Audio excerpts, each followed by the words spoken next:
projects. Hi. Oh, thank you. Thank you, Jay from the sky. So we heard about all the projects last week. Your submission for what projects you'd like to work on. I know like more than 2/3 of you already completed that survey. So thank you so much. That'll be due this evening so that I will be able to divide and conquer you all into your teams for the rest of the year. Over the next couple of weeks, we'll be working on that. And then you will hear from us today on the evidence-based cycle and critically analyzing the research. So again, you heard from Allie and I on Tuesday. We get to tag team. We're back again.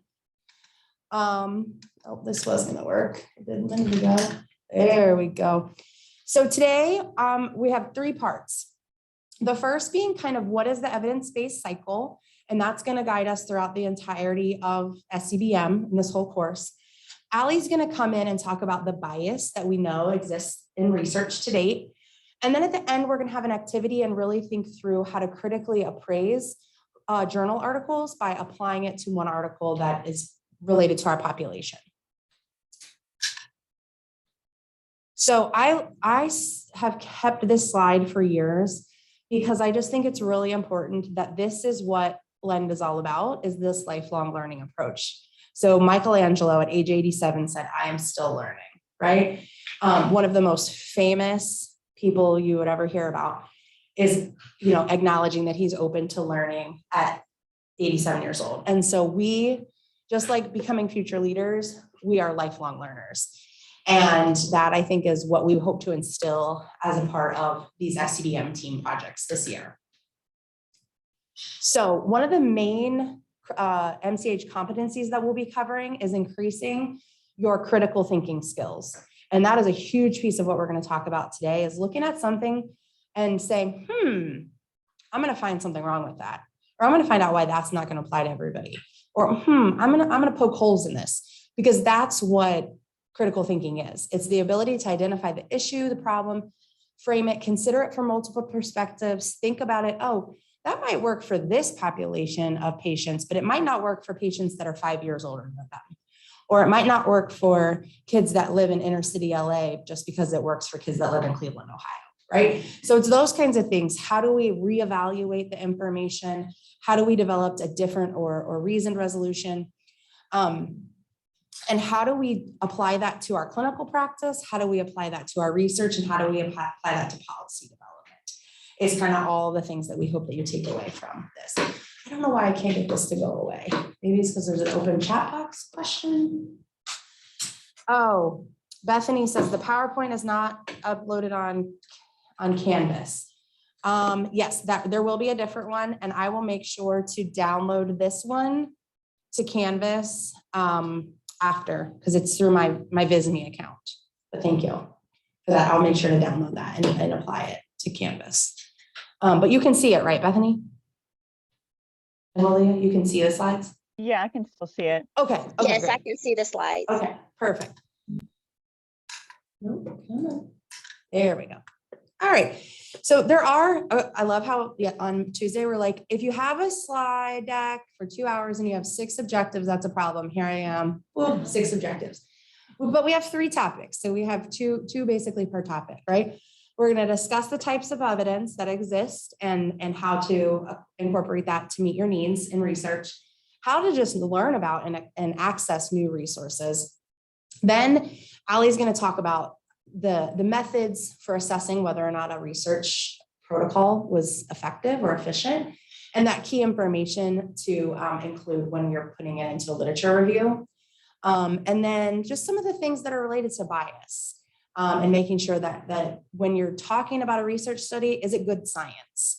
Because there's so much information out there, right? Have we learned nothing from the pandemic? We know there's a lot of information, and there's a lot of decent information, and there's a lot of great information, and there's a lot of cracktastic information, right? So the importance of making sure that we're including those voices from the audience, that we're not doing research on a population, that we're doing research with a population, is also something we want you guys to take away from SEBM. So in general, SEBM, today's session, we're going to hopefully that you leave feeling that research isn't that scary. I know when I was a Lend trainee, I was like, I'm never going to be a researcher. I went to school to be a practitioner. I didn't go to school to be a researcher. And then I'm like, oh, well, this kind of research is kind of fun. And then the more I got into it, I was like, I love this. This research is fantastic. There's so many types of research. And we want to do applied research in all of our projects. We want to make a difference in people's lives, right? And today we want you guys to learn that research isn't this big, bad, scary, hairy thing, right? It is this flawed. Every part of research, there's flaws. We can find them, we can correct them, and we can move research forward that way. The next 2 weeks, we'll have sessions, one on quantitative methods next week, and then in 2 weeks, we'll have one on qualitative methods, more specifically. And we do those both because we never know how your projects are going to pan out and what of those skill sets you're going to need to apply in your research teams. And so everybody gets that content. And so for some of you, it's like, I've had, a whole semester coursework in this. And for others of you, you're going to be like, I have no idea what that woman just said, right? But stay with us. It all is going to make sense in the end. Then the most part of the year, you're going to be in your team projects, right? This is going to be your opportunity to work on identifying your team dynamics, to build goals together, to celebrate each other's accomplishments personally and professionally, and just to work on that one key piece of research throughout the remainder of the year. Then that's going to culminate in the spring, we've mentioned, as a poster session, where we're going to talk and celebrate how are we doing? How are we helping the people, right? What are we doing next? And where's this research going to take us? And we're going to show it off to people like decision makers, policymakers, people in leadership roles. So that's kind of the overview of SEBM. The one thing that I did want to mention before we go too much further is that on the 3rd floor of this building, the MOB, we have what's called the Jack Rubenstein Library. And in the last year or so, we've hired a brand new a brand new librarian named Matthew Cooper. And he is lovely. He's a lovely man. He is there to help you with anything from you have a patient need, you have a family need, whatever, all the way to, for the research pieces of it, he can run a literature search for you and your group. He can show you how to do that, better yet, or he can just help your teams in whatever way. So please use Matthew. That is the whole reason, that is part of the Jack Rubenstein legacy, is that we have this really wonderful resource to support our division with families, with patients, and with moving the research needle forward. So his information is there. If you forget it, refer back to the slide deck when it is on Canvas, and or just reach out to me and I'll get you guys connected. But always stop in. He's a very lovely man.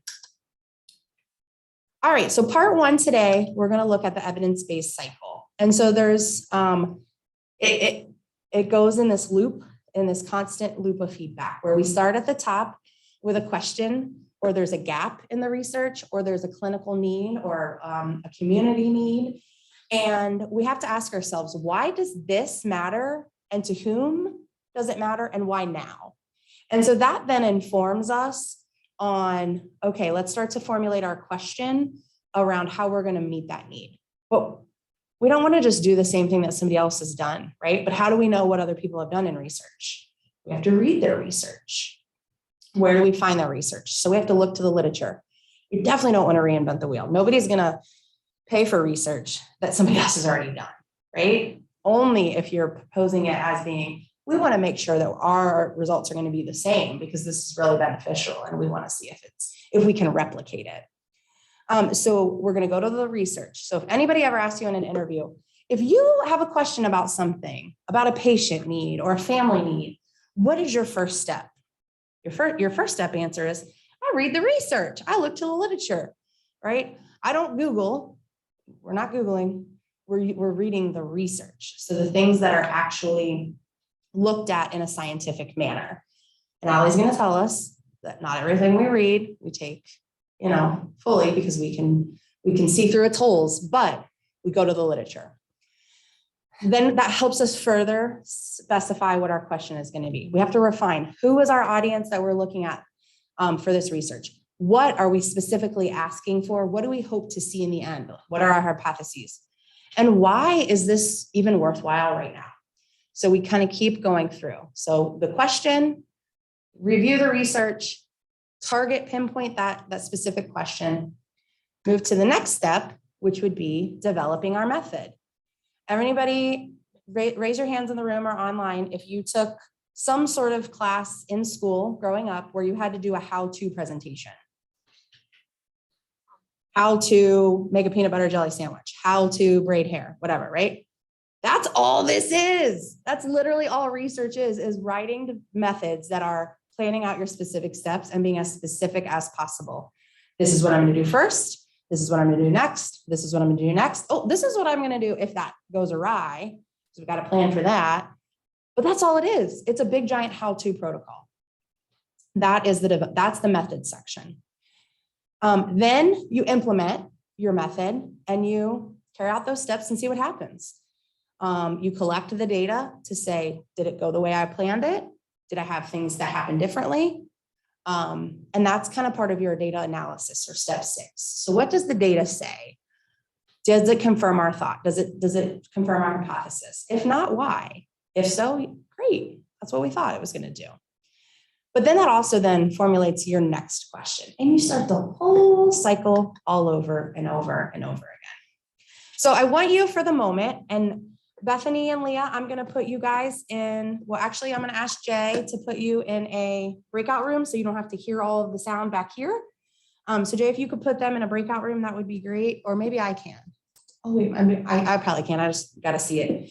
So the goal would be to, oh, come back. The goal would be to, with a person in front of you, behind you, whatever is close by, first take a minute to think about what are the evidence-based practices or EBPs in your discipline or from your world, or even that you've heard about, right? What are those evidence-based practices? What are the things that people say, yeah, this is prescribed to do?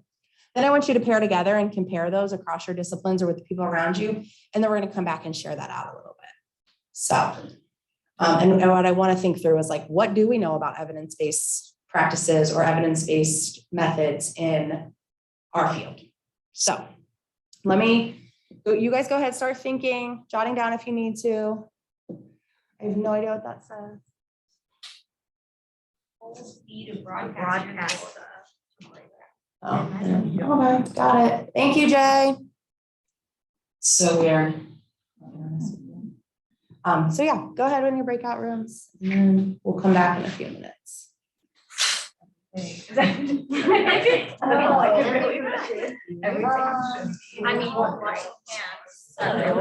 Oh, come back. For like avoiding and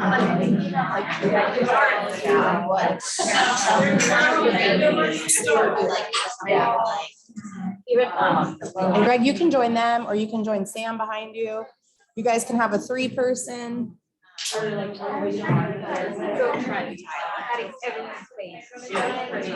we were just saying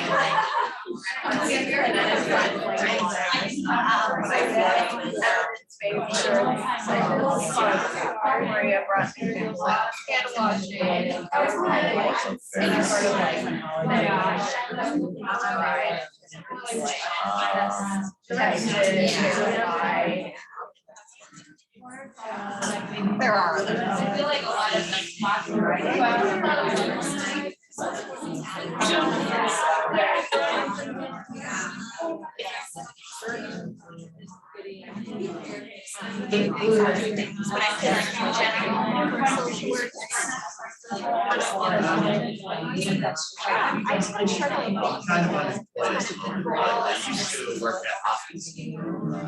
Okay, I guess the biggest one is actually around the community housing, how to get it's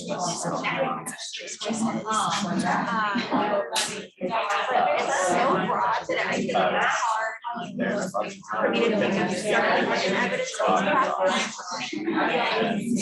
Unless you're doing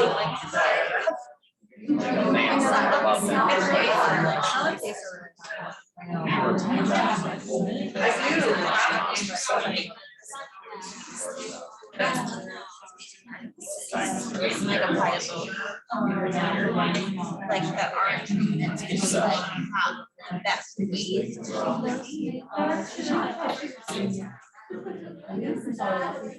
I guess like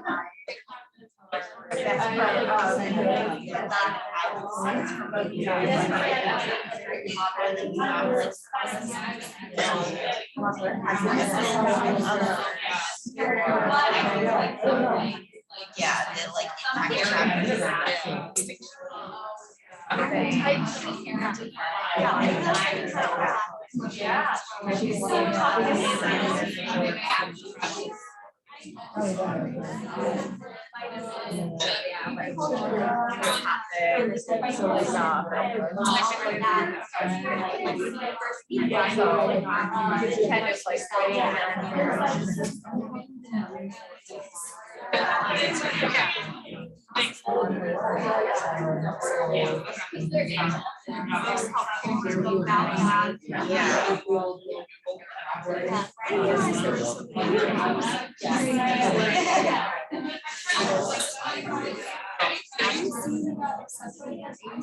No. Oh, I should.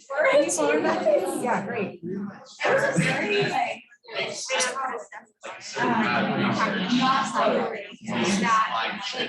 No, I've seen them. Yeah. Yeah, so I think. So like. Right.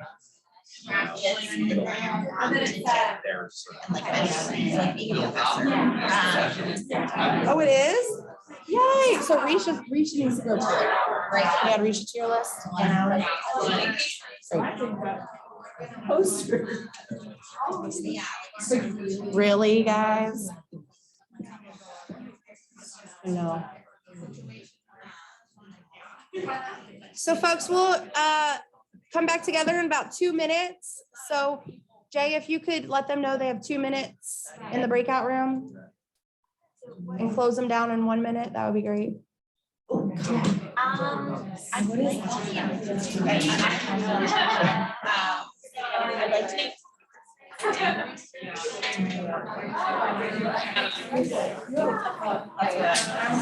There are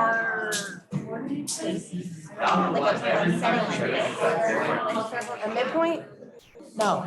Oh, yeah, no, at the green. Yeah. Stop by Birds and get some dinner. Support one of my ex-boyfriends. Or like an outpatient clinic.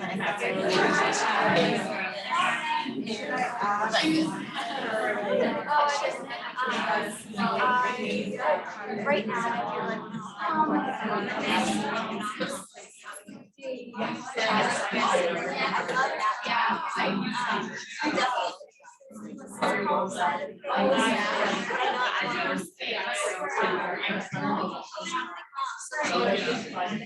linkage.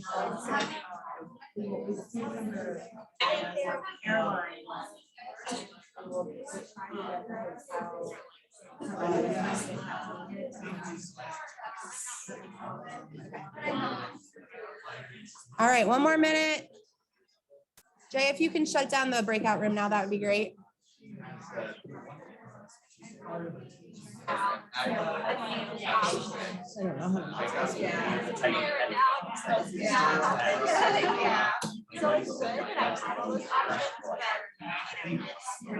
It's hard when they all sound. Yeah, so. So I've lost mine.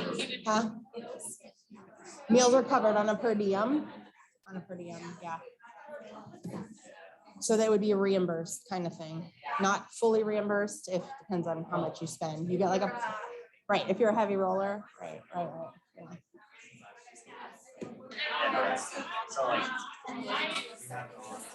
Yeah.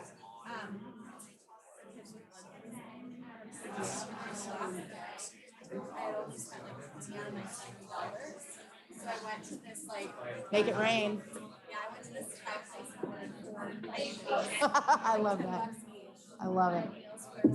I love that. That's fantastic. All right. All right. We will come on back together. Great. So, all right. You think, you thought, you paired. And now let's hear. So I initially heard Suma and Maria, like everything in our field is evidence-based, right? Yeah. So yeah, name one specific thing that you guys use regularly that you feel like is evidence-based. Medication. Yeah. So what more specifically? Because they don't know what you're talking about. Oh, I mean, we use a lot of like ADHD medication, so that's something that's evidence-based. Widely studied on using stimulant medication to treat ADHD. Perfect. Great. That's an evidence-based practice. What else? Yeah. That's like Common sense, right? That was not common sense, 150, 200 years ago, right? Public health was created on this idea of like, in England, like, oh, everybody's getting sick from surgeries because doctors aren't using their hands, right? Or everybody's getting sick from drinking this bad water out of this pump. Let's figure this out. What's going on, right? All of that was data collection, analysis. Let's make behavior change, move on, right? But hand washing, obviously, evidence-based practice. Great, thank you. Commonsensical things, right? Wonderful. Others? So Yeah. wearing masks during COVID. Wearing masks during COVID, right? There was enough data for us, for the, public health professionals to say, yeah, masks are going to help prevent spread because it's an airborne illness. Perfect. Great. What else? Yeah. A very cute one in the field of physical therapy is treadmill training for babies with Down syndrome. Treadmill training. So tell us more about that. So there's evidence that if you, after a baby with Down syndrome is sitting for like 30 seconds on their own, they're cleared to start treadmill training. And so we will hold them over a treadmill or have them in a harness and just to start getting that like gait pattern of walking. Kids with Down syndrome take a lot longer to go through all of their milestones, but it's evidence that if you start this intensive treadmill training program, that those kids will walk about 4 months earlier. Wow. Cool. It's adorable, right? Yeah. Thank you for sharing that.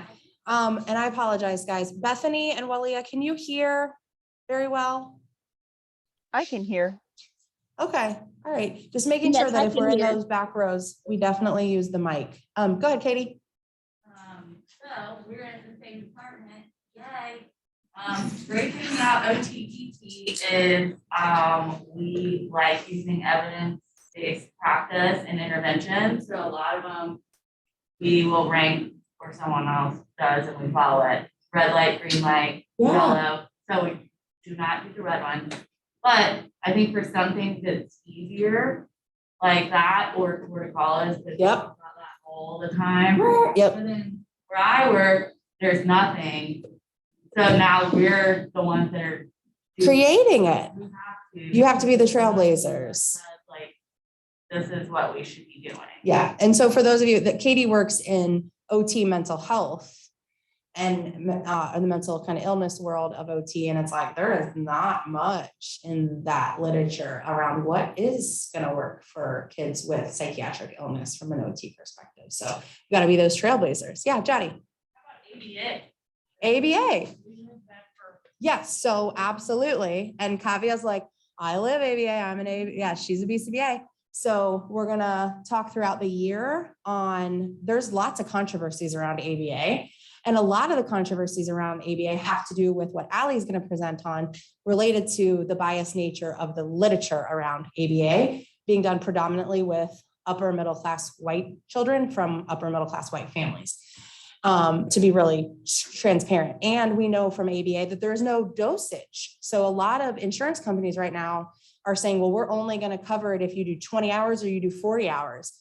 There's no evidence to support that 20 hours or 40 hours makes a difference if you do applied behavior analysis. There is zero research about dosage in ABA. Insurance covers it? Not in my world. Yeah, well, insurance didn't start covering it until recently, but there's no dosage ever in ABA research.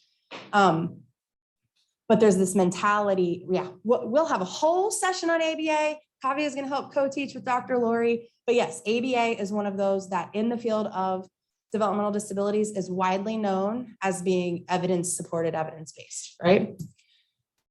Others, yeah, Lisa. In psychology, the like parent-child relationship on outcomes.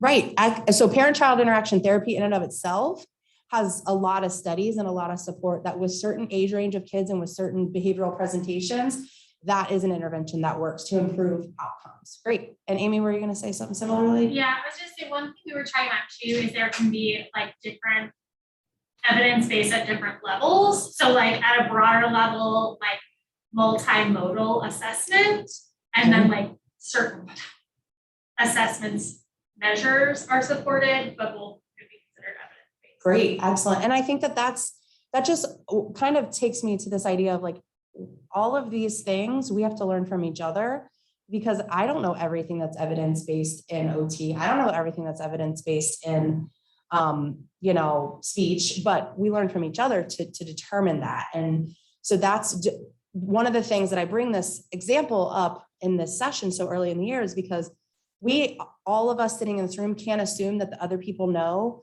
what is evidence-based in our field, right? We know our limited scope of practice, and that's what LEND is here to do, is widen our scope of practice a little bit more, right?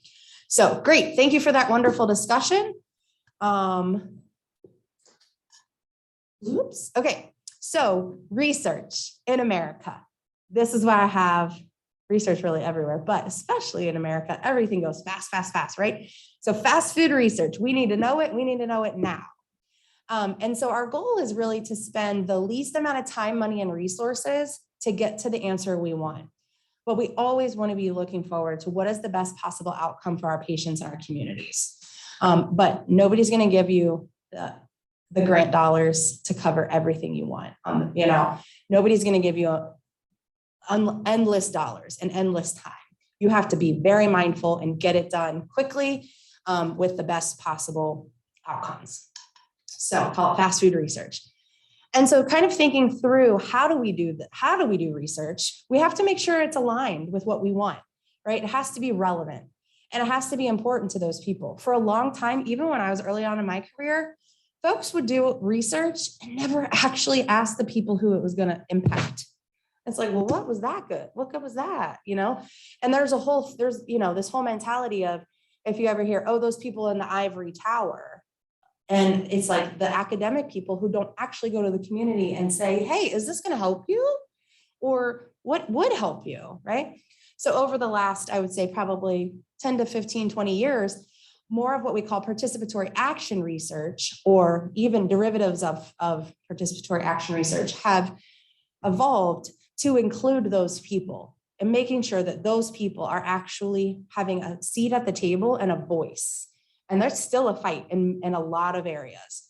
And so then that moves us to, is it valid? Did we find what we wanted to find using good science? You can come up with evidence to support any argument. It's whether or not it was good science. And we want you guys to be good consumers of science by the end of the LEND year. And then how much time, effort, and money to go into it, right, to get to your conclusion. And again, I'm all about, we're never going to have all the time, money, and resources, but what can we do with what we have? So I love this little picture, this little redhead looking under the couch. Where do we find evidence, right? Where are you evidence? There's many different places. We want to look wherever we can. And of course, what we call randomized controlled trials, or RCTs, are the highest level of research. However, that's not the only place. And especially in a field like ours, where it's really hard and expensive to run biopsychosocial RCTs, we can't rely on that. We're not going to ever have an RCT for every little subpopulation of every single disability in our lifetimes, at least, I would say. So we want to seek the highest quality information, but really avoid that snobbery, like, oh, that's not an RCT, so we're not going to buy into it, right? If we did that, there's a lot of things in OT that we would never be able to use, because my friends in OT, you guys are not a field that originally started off as PhD level terminal degrees. So there was not that level of research, right? It was practice, helping people in the moment, making sure they have what they needed like yesterday. And so now that we're starting to see fields like OT evolve, we're starting to see more of that type of research. But if we waited for that, we wouldn't be able to use half the stuff. That would be silly, right? So again, the sources of evidence, and I didn't intend to put this in like an order of like best to least by any means, because experts and interviews are fantastic, but they're all really important. And so it is considered the gold standard for doing a scholarly literature review or looking at what we call peer-reviewed journals. So not things that people can just post online on their Facebook page, right? Things that have been submitted, reviewed by experts in that field and approved to say, yep, this is something that we think is good science. So that is kind of the gold, what we consider the gold standard of research. Similarly, things that are housed in public databases, so anything .gov,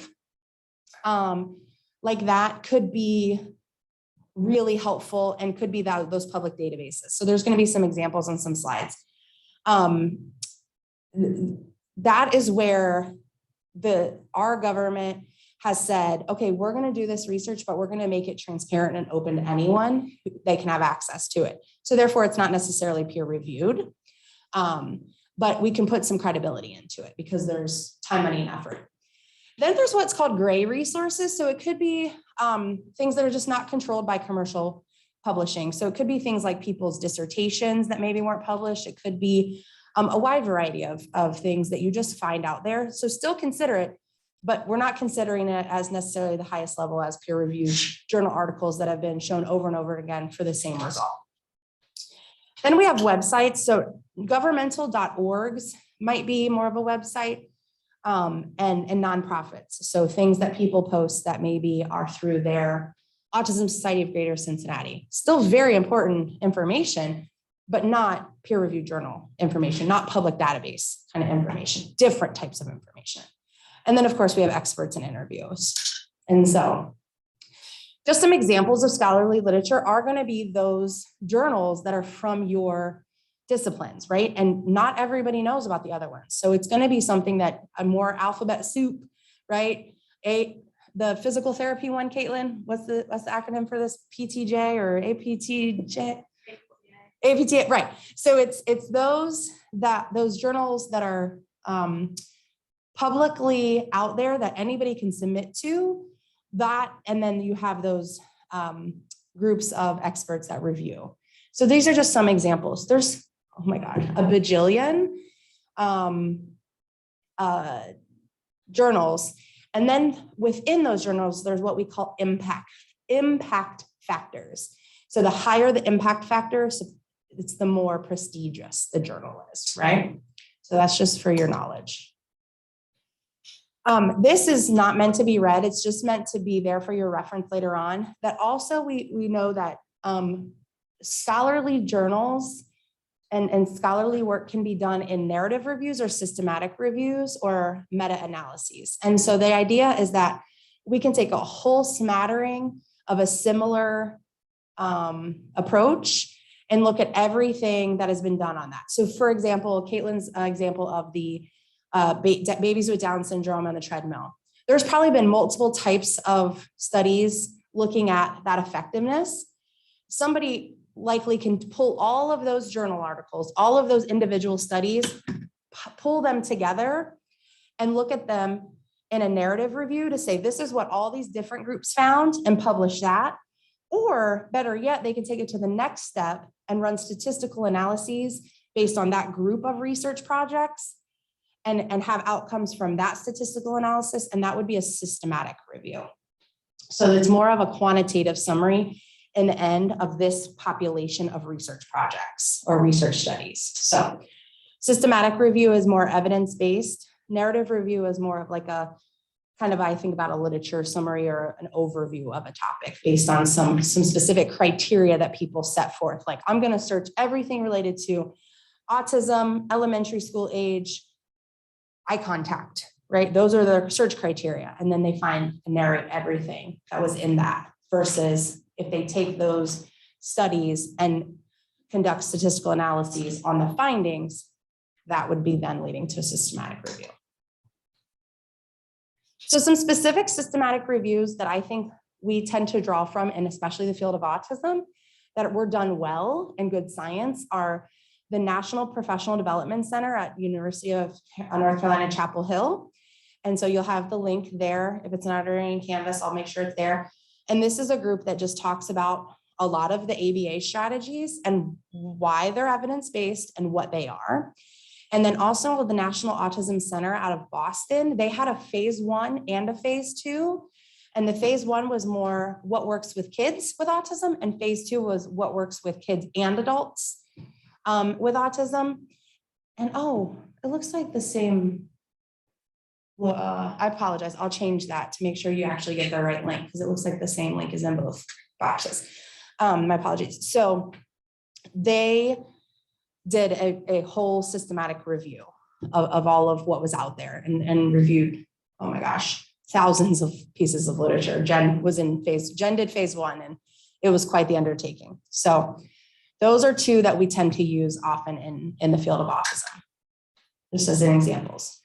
These are also just examples of public databases that you might use throughout your SEBM work or just in your future. So things like childhealthdata.org, the Census Bureau, we use all the time in public health. Ramya is going to get super familiar with how we look at demographics based on the Census Bureau, because it's the best what we have to collect what does our population look like. The Annie E. Casey Foundation is wonderful. The State of America's Children is also a really good one. And there's many more throughout the year that you'll learn about, and just kind of bookmark them or make them part of your repertoire of adding them to your list of, oh, I might refer back to this if I want to know how many kids in Ohio are in early intervention in 2018, right? That may be important for your research because it's out there. You don't have to go too far to find it, especially with all of these databases available publicly. And as I mentioned, kind of these are just some examples of the gray resources, policy statements. Policy briefs are really important. Carol will talk throughout the year when she and Jane come to talk about our policy sessions, all the different ways in which policy briefs can be really important. Conference abstracts can be out there for you to review. Survey results that weren't published in a peer-reviewed journal, all of those kinds of things can be really helpful to just add credibility to the work that you're doing. And then of course we have experts, right? I made these slides last year when Anthony Fauci was in the news like every day. And now he's like, I'm out, guys, end of the year, retiring. So, right, these are the people who devote their life's work to a field of study. And typically you're not considered an expert in your field until you've been practicing or researching or doing that specific thing for at least 10 or more years. So you can imagine these people have quite a bit of knowledge and information about that topic. So they have that experience, they have that scientific background and that training to make good clinical research and policy judgment decisions, oftentimes. But I always love to end this because these are the real people that matter, right? The people with lived experience, the individuals who are our patients or clients, their families, the professionals that work with the people that we care about. These are the people who have those experiences that we really want to include in our research, to do research with them, not on them, right? So going back to the evidence-based cycle, we've kind of talked about the first three, and now we're going to get into the method. And that is where Allie's going to step in, and I'm going to unshare my slides, and she has her own slides. Let's stop share to talk about how methods can be wonderful and how methods can be really flawed. So, I'll hide this. So That one. just like Steph said, I'm going to talk about some issues with bias that come up in research. And so the topic of my discussion is called conducting anti-racist research. And the reason I like to use the term anti-racist is it's an active process of fighting against systems that create and perpetuate inequality and inequity. But I'll be talking about different kinds of isms, not just racism. So I'll be talking about ableism, sexism, and other isms that are present in our research. It's important, of course, to note during this discussion and during this talk that I am a white, upper middle class, educated, cisgendered woman. And so when I'm talking about these different kind of isms, a lot of them are things that I haven't experienced myself. And instead I'm doing research on, learning about, talking with people who have had these experiences about. So I'm definitely approaching this from an outside perspective. Just like everyone else, I'm still learning. And so if I make mistakes, if I say something wrong or confusing or offensive, you can feel free to call me out, or just email me afterwards. Either way, I don't mind being called out, and like in the moment, that's totally fine with me too. Because I'm all about learning and growing.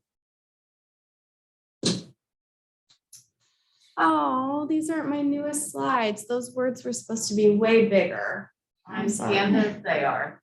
Oh, okay, well, that's good. They're just like a box. Cool. Okay. So I think it's important that we all establish some shared understandings of some definitions of some words that I'll be talking about today. So the first word that we'll be talking about a lot today is disparity. So can anyone tell me a definition of the word disparity?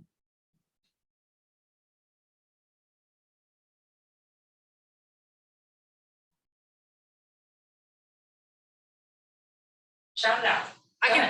Michelle, go ahead. Parity, and I remember in my social graduate program, we talked about parity in mental health between, getting the same amount of visits with a doctor that you would get for a physical health issue, and it being treated on, the same level as physical health. Yeah, so when, Unequal. yes, exactly. So a disparity is something that's different or unequal.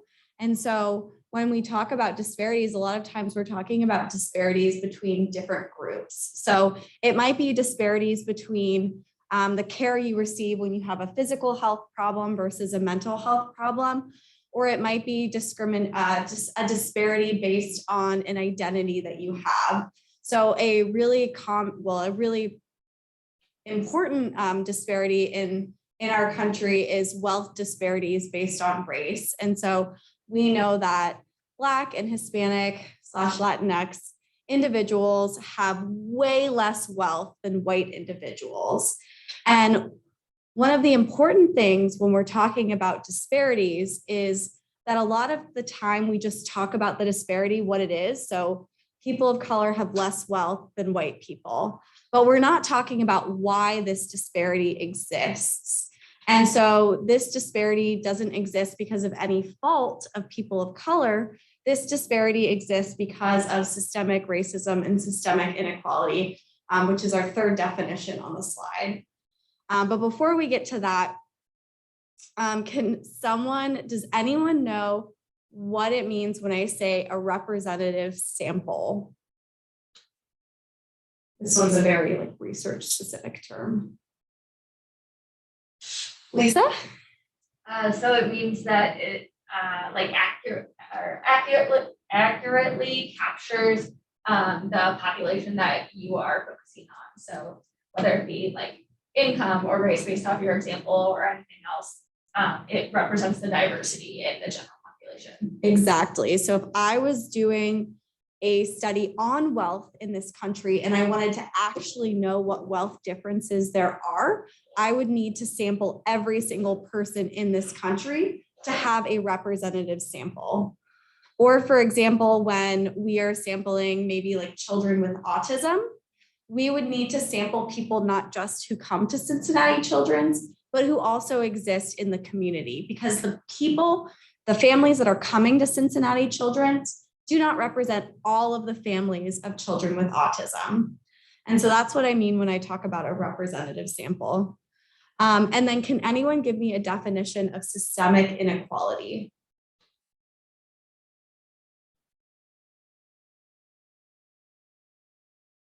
And Yeah. that exists because the way the system is designed. Yes. So the way that the system, or anything from our policies to individual level biases, the way that it's set up, that gives certain groups like white individuals of higher socioeconomic status, more access to power and resources than individuals from marginalized groups. And so we'll be talking about systemic inequality today. So basically what I'm going to do is I'm going to break down the evidence-based cycle and talk about where bias comes in at each step and each level. So when we think about the first part is coming up with the question, the need, the gap. And the most important thing to think about here is that research questions are created by humans. They're not created by robots who just scan the literature and scan society and decide what to study from there. They're created by humans. And we as humans have biases and we have things that we are interested in looking at and people that we feel comfortable working with. And so it's humans who's determining what we think is important to study and who we think is important to study. And because of that, biases come into play. Same thing when we think about what's known and what's not known. It's humans that have done the research in the past and very specific humans. So a lot of white men have been the people who've been doing the research in the past. And that's given us our evidence base or our literature so far of what's known and what's not known. Same thing here with formulating a question. It's us who is doing that. And so I want to take a minute to look at who is doing the research. So this graph is a graph of publications from the year 1990 to 2018. And so like Steph mentioned, when you do a research study, a lot of times you'll write it up and you'll try to publish it in a journal. And so publications are a good representation of what kind of research is being done and who's doing the research. So when we think about this globally, what this graph is telling us is that 25% of the publications from the last 30 years have been from people in the United States. And who are people in the United States studying? People in the United States. Yes, they are studying people in the United States. I mean, there are some people that do international research, but most of the people in the United States are studying people in the United States. Same thing with the European Union. About 25% of the studies in the past 30 years have come from there. As you can see in the graph that the proportion of studies coming from places outside of the US has grown a little bit for countries, the countries of India and China, but otherwise, overall, we can see that even in 2018, 50% of the studies were coming from the United States and the European Union. And so that's who we know about, that's what's known. This is pretty similar, except this is focusing just on the United States and giving us a sense again of who is doing doing research within the United States. And so this is a graph that shows the race, ethnicity, and sex of early career doctorate holders. So a lot of the time, people who are getting the research money to do research have doctorate degrees. This is just kind of how it's always been. And so you can see here that in 2017, about 80% of early career doctorate degrees in science and engineering, so science would cover like all of our different disciplines, have been either white men or white women. And then below that, you can see that typically among some of the minoritized groups, that women are slightly more likely to have doctorate degrees than men. But overall, this really just shows us that research is being done and dominated by white people. And who do white people typically study? Exactly. And then this is another depiction of who is doing the research. So this is about who is getting research funding. And the reason I bring up these two studies is because they show that when we consider factors like previous research, how old people are, what kind of degrees they hold, how many research articles have they published in the past, when we put people on even playing fields in terms of their experiences, white people are still more likely to be funded than non-white people. And that's what this slide is going over. And so you can also see at the very last point that even though White women hold slightly more doctorate degrees than white men. White women are less likely to be funded than white men. All right, so now we know who is doing the research. And so we're going to talk about why that contributes to biases in terms of research methodology. But before I start, does anyone have any comments or questions about what we've talked about so far?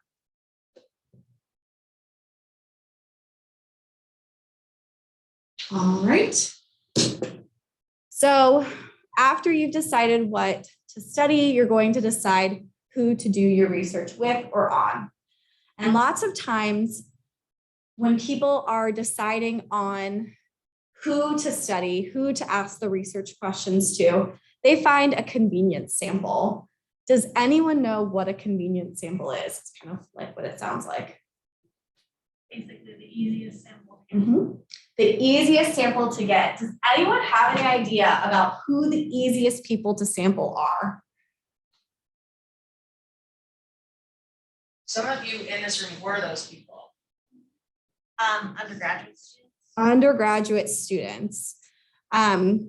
So I'll go over this. Well, in a couple slides, I talk about how often undergraduate students are sampled.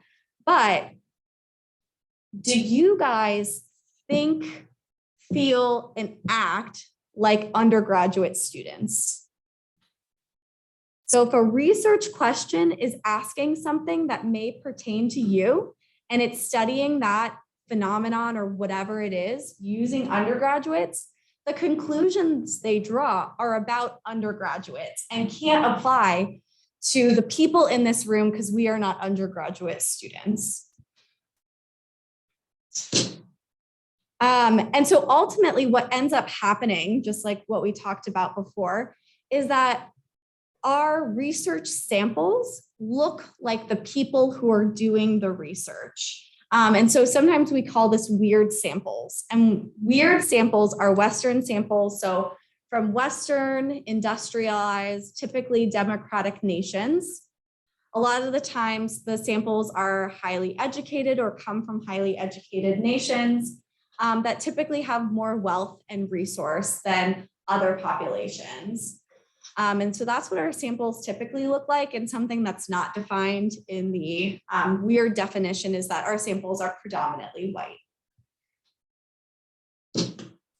So this slide goes over, it's a little bit old, but I just love this graphic because I think it's really a powerful illustration of our research samples. So it says from 2003 to 2007, 93% of studies in the top 6 journals, so those are like the journals that people are most likely to read, academics are most likely to read, had only Westerners as their samples.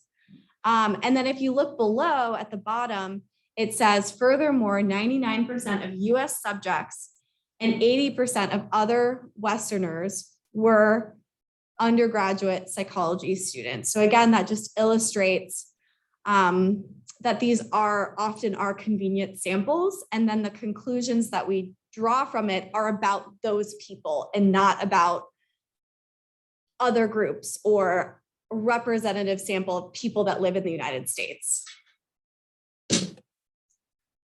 So another important area of bias to discuss in the method is how, well, more of a way to eliminate, or not eliminate, but reduce biases is who we're doing the research with. And so as researchers, we have the potential and the opportunity, like Steph said, to partner with the people that you are studying. And so if you're interested in looking at my research, I'm really interested in looking at experiences of caregivers with a child with autism. So I'm spending a lot of time talking with caregivers of children with autism about their experiences so that I'm asking research questions and developing questionnaires and things like that that are relevant to them. And so one way to do this is called community-based participatory research. Has anyone heard of this kind of research before? All right, can anyone tell me a little bit about it?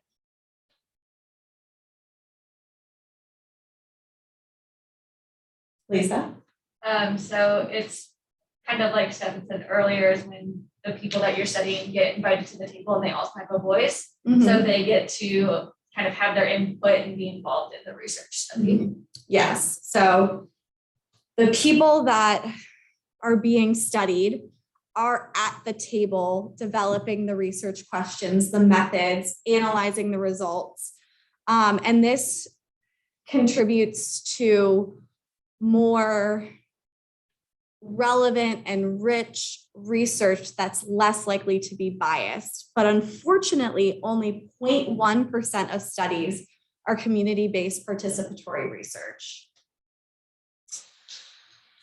Another important piece of bias that comes in our methods is how we talk about our demographic variables. So these are our identity characteristics. So these are race, ethnicity, income, age, education, ability status, gender, etc.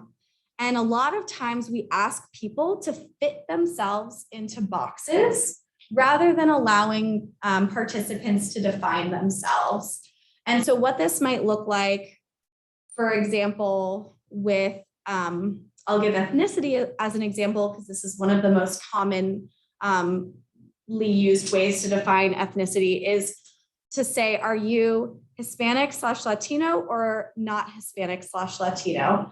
And this, I guess I'll pose it to you guys. Why could this be a problem to ask someone to put themselves in one of these two boxes? Because there are more races and ethnicity than Hispanic and non-Hispanic. Yes. Right, completely all the others.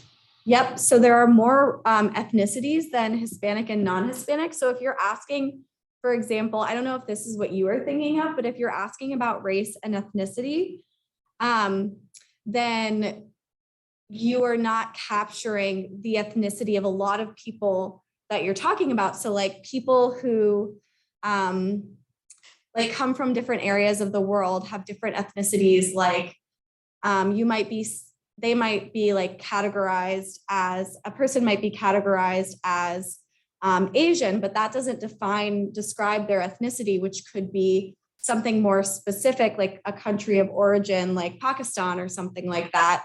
And then like people who are Hispanic and Latinx, there's so much heterogeneity in these people, and to just pare it down to that one category really doesn't allow you to see the different experiences of different groups. And then I'll say one final point about that is that another big issue that comes from this is a lot of Hispanic and Latinx people don't describe themselves as white. So then when you're asking them what their race is, a lot of people, like, I think it was like 20% of people in the last census, 20% of Hispanic and Latinx individuals define their race as other, which, like, that's not helpful information if we're wanting to study people and we just have this group of people called other race. We're not learning anything about that group. And it's confusing. And it's confusing. It's confusing for everyone. When I got to this country, I was like, am I different? Like, why am I in my country? I was like everyone else. Mm-hmm. And then here I am part of this community. And I'm like, okay. So I have to describe myself as Hispanic Mm-hmm. and then as white. Mm-hmm. Is there any different? Like, I didn't know this. Like, this race kind of thing is new to me. I mean, not new because I've been here for a while, but when I got here, this was like a cultural shock because I didn't feel like different in my country. Yes. We're like the majority. Yes. Yeah. And so like when you had to, it sounds like from what you're saying, when you had to put yourself in one of these boxes, it made you feel different from other people in the country. And then also, like you described, that it was like a confusing experience of how do I describe myself according to these census boxes. I really appreciate you sharing your experiences. So now we're going to talk about, does anyone have any thoughts or questions, or what thoughts or questions do you guys have? Something may have put something in the chat box, but it's gonna be I'm back not here sure. or over Oh. there. Let's see what I can do. It also invalidates a person's experiences and identities. So is that if someone could, if Bethany Yeah. could unmute and share about that? Yeah, I mean, I was just listening to like the different experiences even within the room. And when you think about, even when you go to a provider, right? And there's just other, and you're like, well, but I had this experience that's valuable to me and it's a part of who I am. And I'm just getting othered every time I fill out paperwork or I go and do research. And so I just think that's a piece that we have to consider, which I think participatory research really helps with some of those pieces to help people feel like they're heard, they're validated, and their variables are important. So that's just something I think about, is just being othered all the time and how that does impact someone's mental and emotional health. Yeah, so to be othered can be it really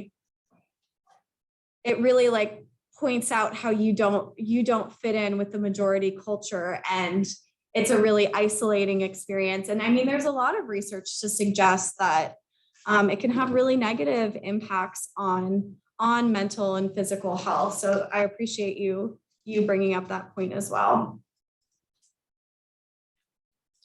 All right, so now we have our sample and we're going to analyze our data. Let's see if I can, let's do this. So now that we've selected a convenient sample, we end up having, if we're doing this convenient sample, we end up having a really homogeneous sample. Does anyone know what that means? Like all the same. All the same. So a lot of times, and what you'll see in the research article that we selected for our discussion, is that what happens is we have a large sample of white, suburban, upper middle class individuals, and then we have this small sample of individuals with minoritized identities. And then what a lot of researchers will do is they'll group together all of those people and say, okay, well, here's our racially and ethnically minoritized group. And they're all categorized into one box instead of categorizing people into different boxes. And then here's our low income sample, and they're all in one box of low income, and it's not stratified by their other identities. So we're only looking at like high income versus low income, and we're not taking into consideration people's other identities like their race, their gender, their ability status. And so that's what happens a lot of the time. And then kind of adding on that, because of these largely homogeneous studies, we're not able to look at differences based on different identities.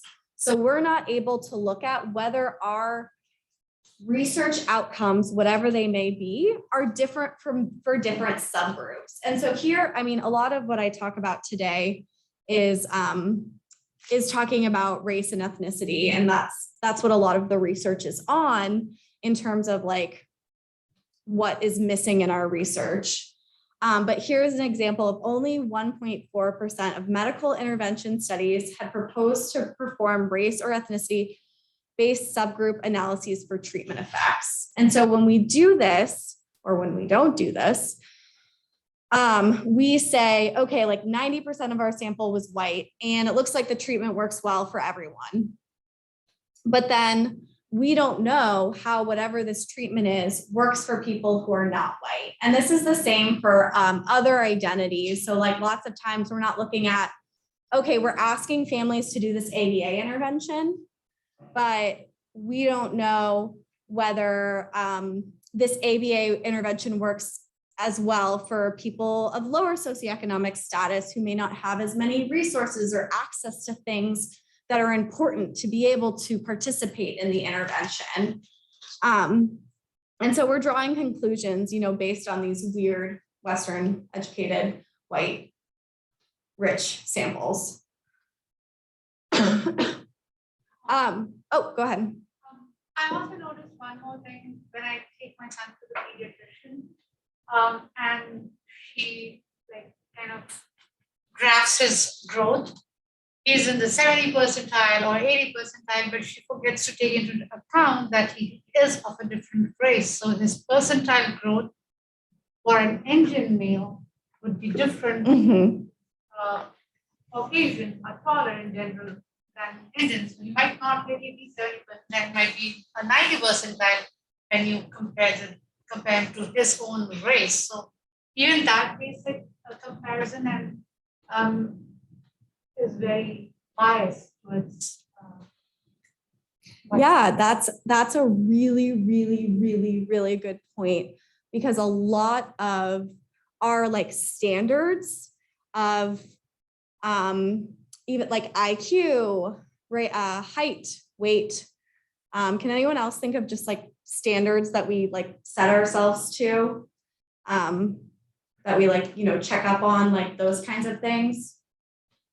But all of them are based in research on largely white, suburban, upper middle class individuals without disabilities. And so they're not as applicable or relevant when you have different populations.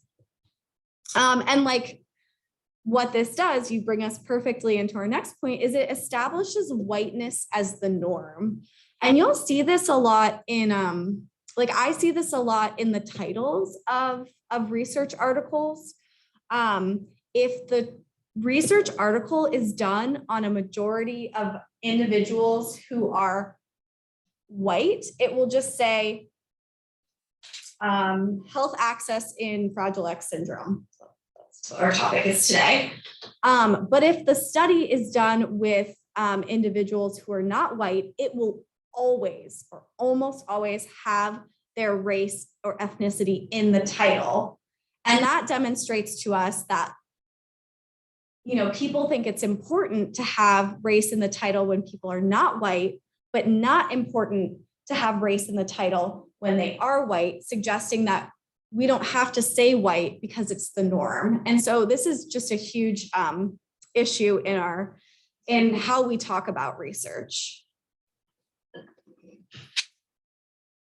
And then we often blame, just like I was talking about at the very beginning, demographic variables for systemic issues. So a lot of times we're saying, people who live in rural regions have,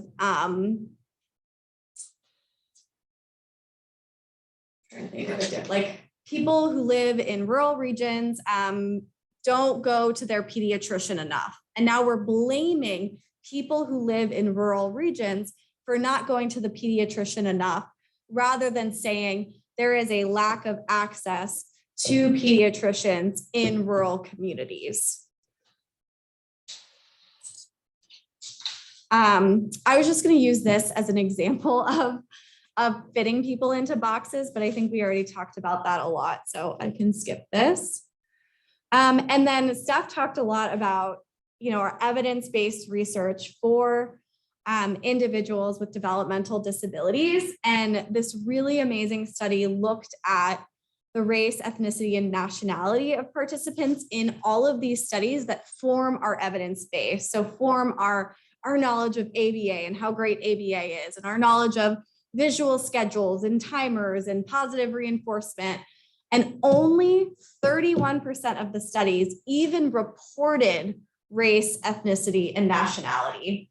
So 69% of the studies did not report on these three very important factors that tell us who these interventions work for.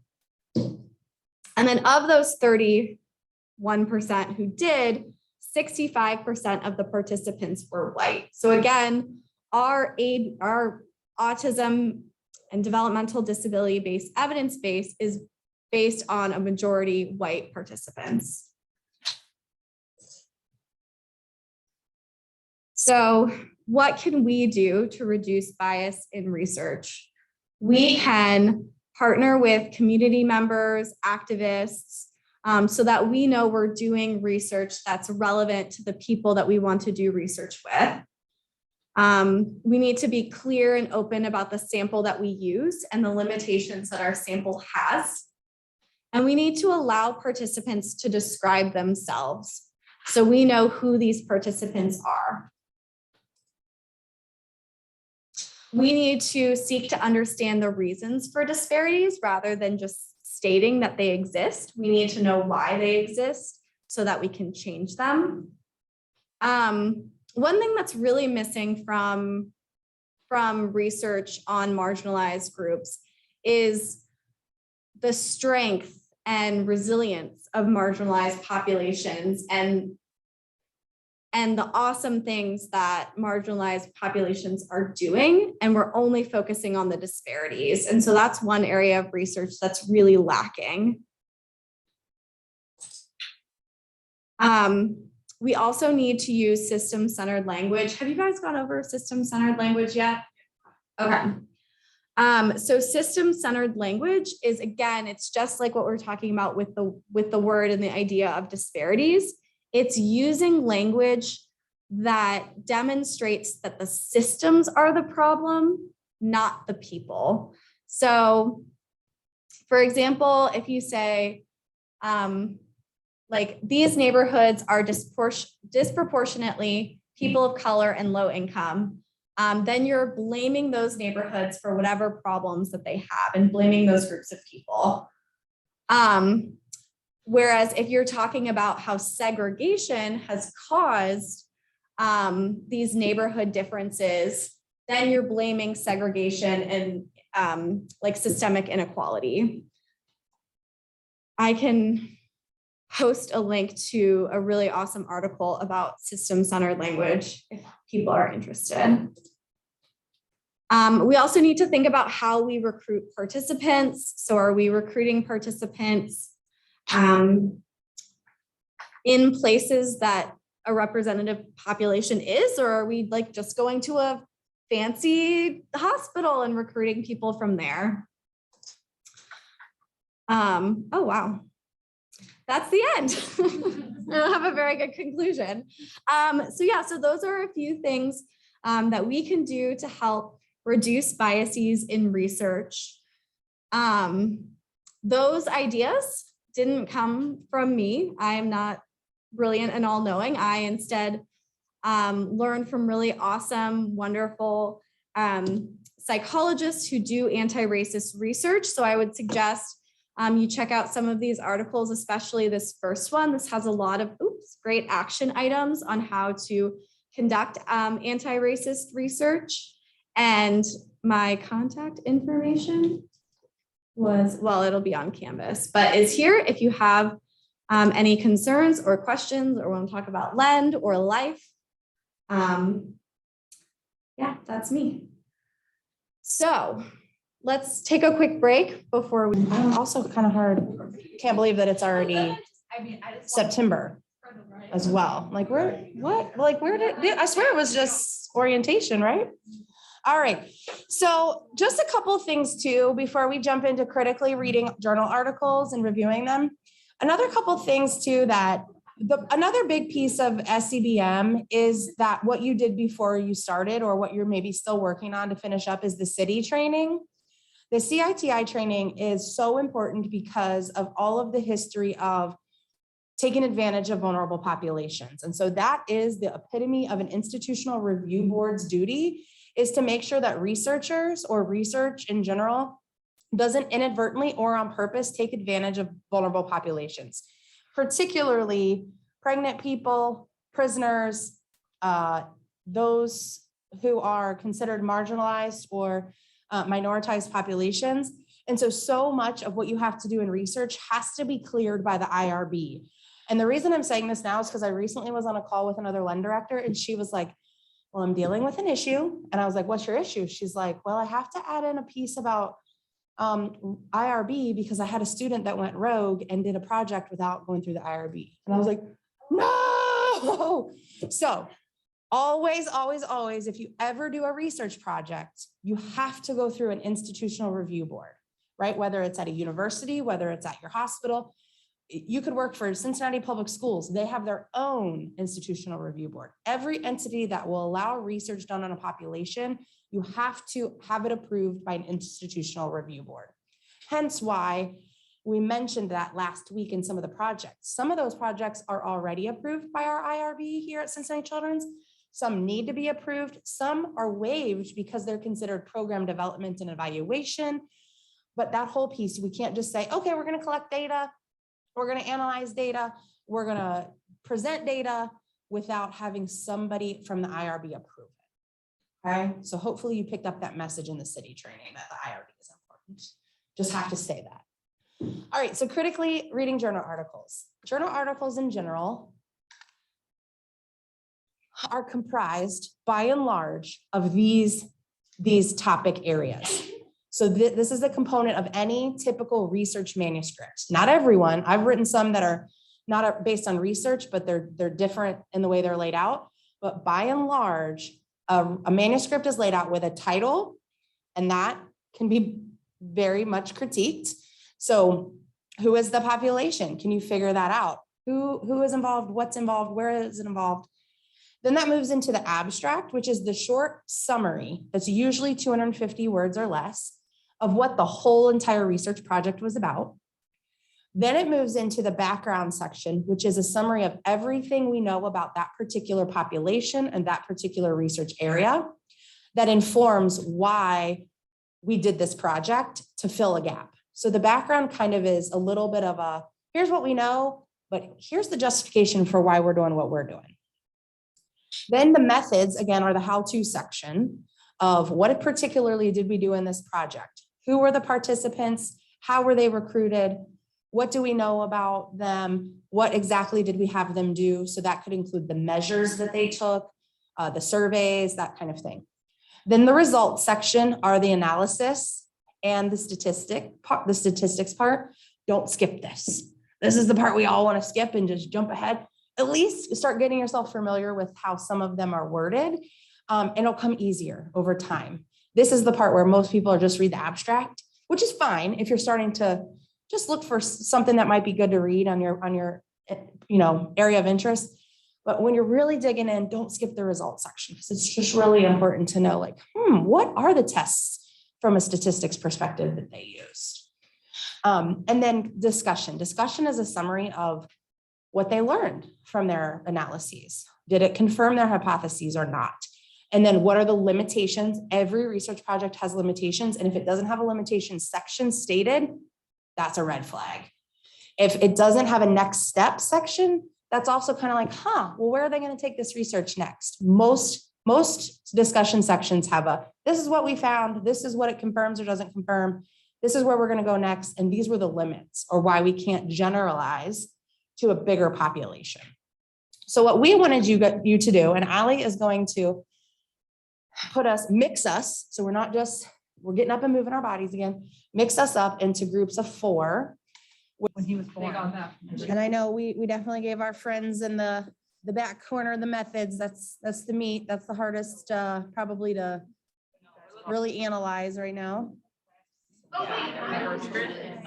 She came back and she's like, it's gonna do. Oh, you're fine.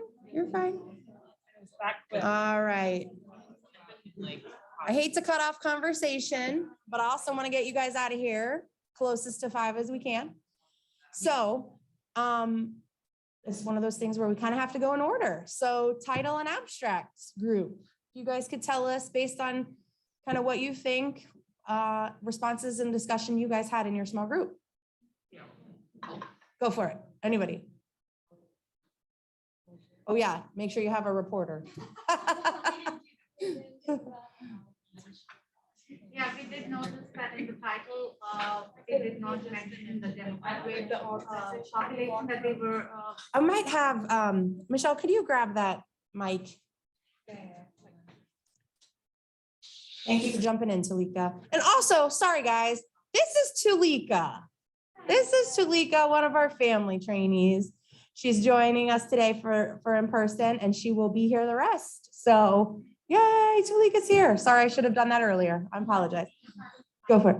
No, you wanna do that one? She's like, yes, I started and it's your turn. I love it. Great. So yes, what she said about the title, and then you notice that the abstract also from a couple of lenses was not great. One, they did not report all the demographic details that were relevant. Two, it did kind of use like a deficit perspective when talking about minoritized groups. And then three, it was just unclear. Like Oh. the conclusion said, these factors represent potential barriers, but didn't fully explain what these factors were. Great. Thank you guys. See, even just in the title and abstract, you can pick up on some things. Very good. Yeah, if you could share the mic, that would be great with the group in the back. Looking at the background intro section. Thank you, Tulika and Amy, also. Is this thing on? You might have to hit the button. Now it is. Testing, There we testing. go. All right, so we did the introduction. Say I kind of belong a similar vein. There was a lot of just vagueness in the introduction, so it didn't really give the most descriptive explanation of who the population was. Basically just said the United States or disparities of socioeconomic status in the United States. So did a really good job of telling us, you know, that it was about Fragile X syndrome. And then I guess why it's important, it's talking about healthcare access and also healthcare quality. But it just focuses on generalized, you know, it's known that people with IDD are more likely to get less quality care, but yeah, it's just very, very vague in general. So we learned some things. We could take away some nuggets from the background, but not necessarily specifics enough maybe for informing that research question or the justification. Would you say that's a good summary? I would say that yes, that was a Okay. good summary. Great. Thank you, guys.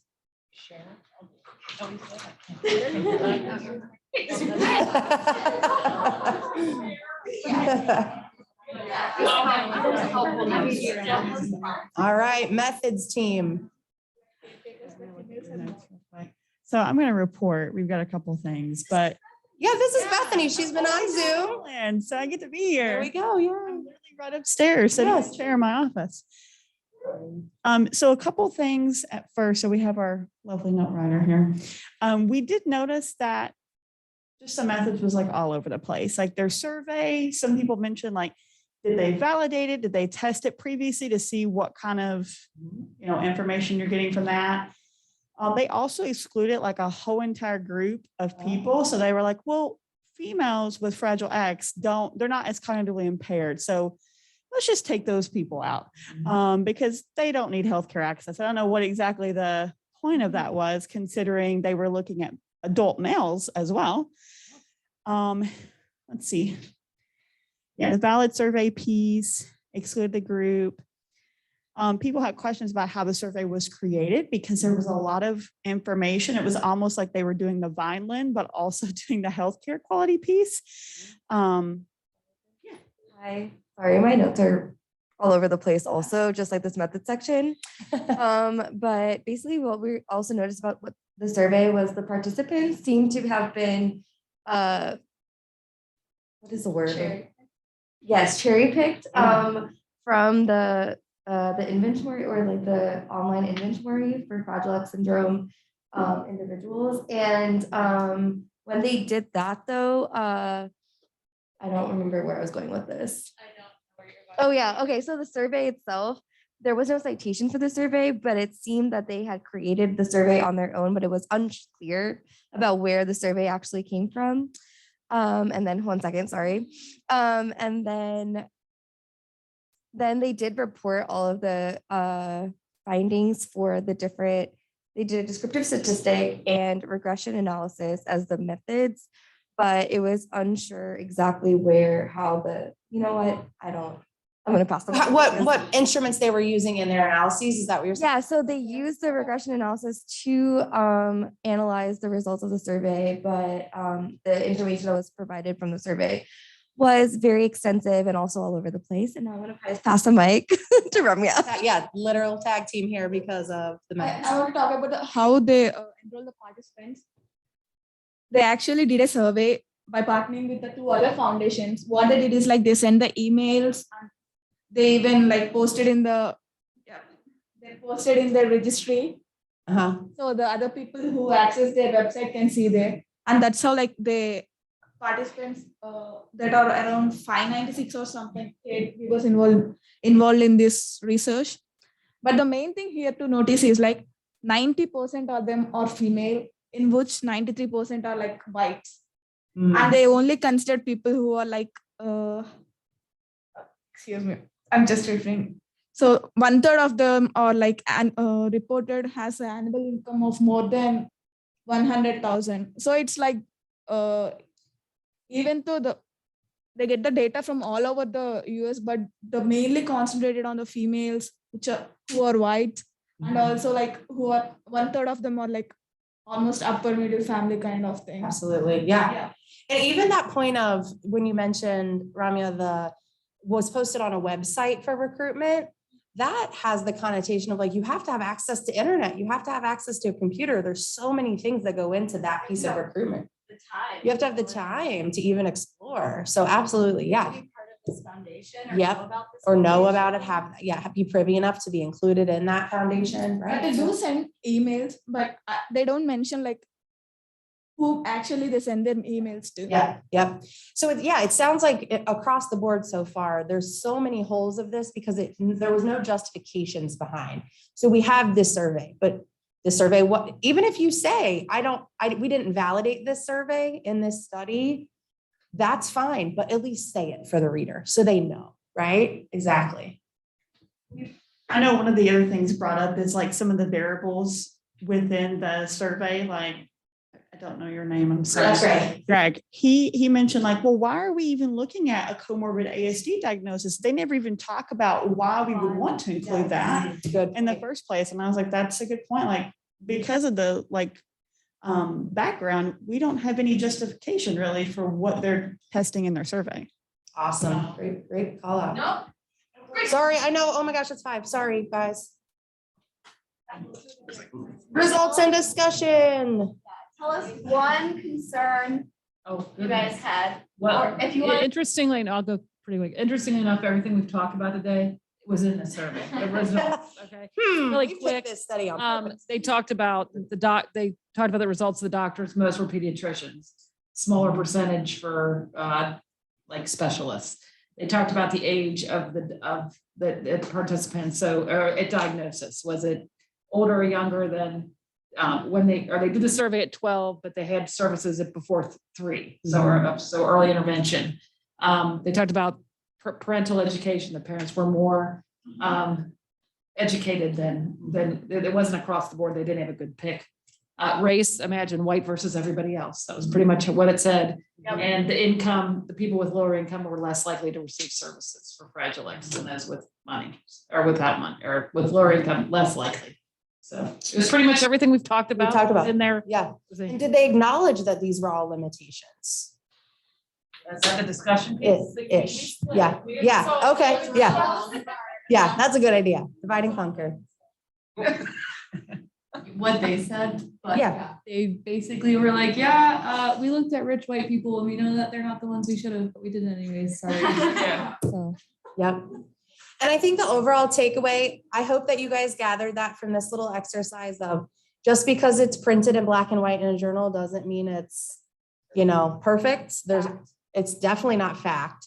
And we want to do research that doesn't compare whiteness as a standard. Whiteness is not the standard and it should be the standard, but it has historically been the standard. And for our population, we know disability crosscuts every race, ethnic group, socio-demographic status. And we need to be doing future research that also reflects those populations. So thank you guys. This was an awesome conversation I was hearing as you guys were going around. We really appreciate your participation today, and